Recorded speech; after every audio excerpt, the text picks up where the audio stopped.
We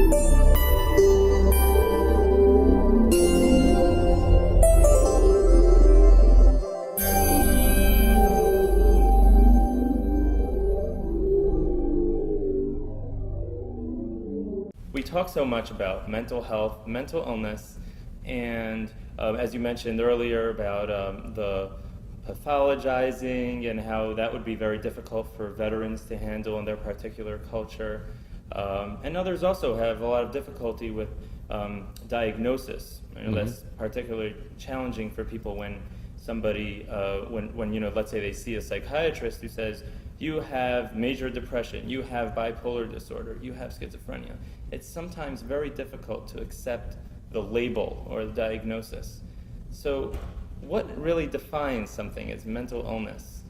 Well, that's another really good question. I think the labels around mental illness in part are influenced by the persistence of stigma, that somehow if I get a label, then I'm a lesser person, which is kind of interesting because if you happen to have diabetes and you tell me you have diabetes, I don't think much of it. Right. Unless you started gobbling a lot of chocolate or something, then I would try to caution you. But other than that, you think nothing of it. We live with a number of kinds of health conditions over the course of our life. But these have received a certain kind of public image that is hard to swallow. I think that's one answer. Others are that historically there has been some difficulty in the reliability of diagnoses. People who are seen at a certain time may look to have one condition. If they're seen another time, they may look to have a different condition, and that may lead to some confusion about what's really going on in their life. I think for a general audience member, a couple of things to keep in mind. If you're talking about feeling anxious, all of us feel anxious at some time in our life. In fact, anxiety is not necessarily a bad thing. It can motivate us at times when we may need it. Where I would tell somebody if they had questions about anxiety, go see somebody, would be when that anxiety gets in your way.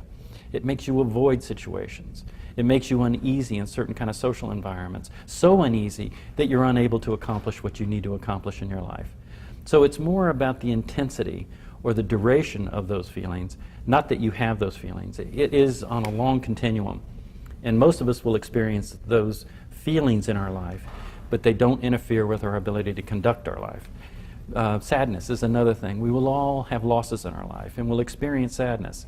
And that's a very normal life process, and we shouldn't pathologize that either. But at the same time, if that sadness persists very intensely in your life, and it may interfere with your functioning, your social relations, your job, your attention, concentration, maybe time to go see somebody.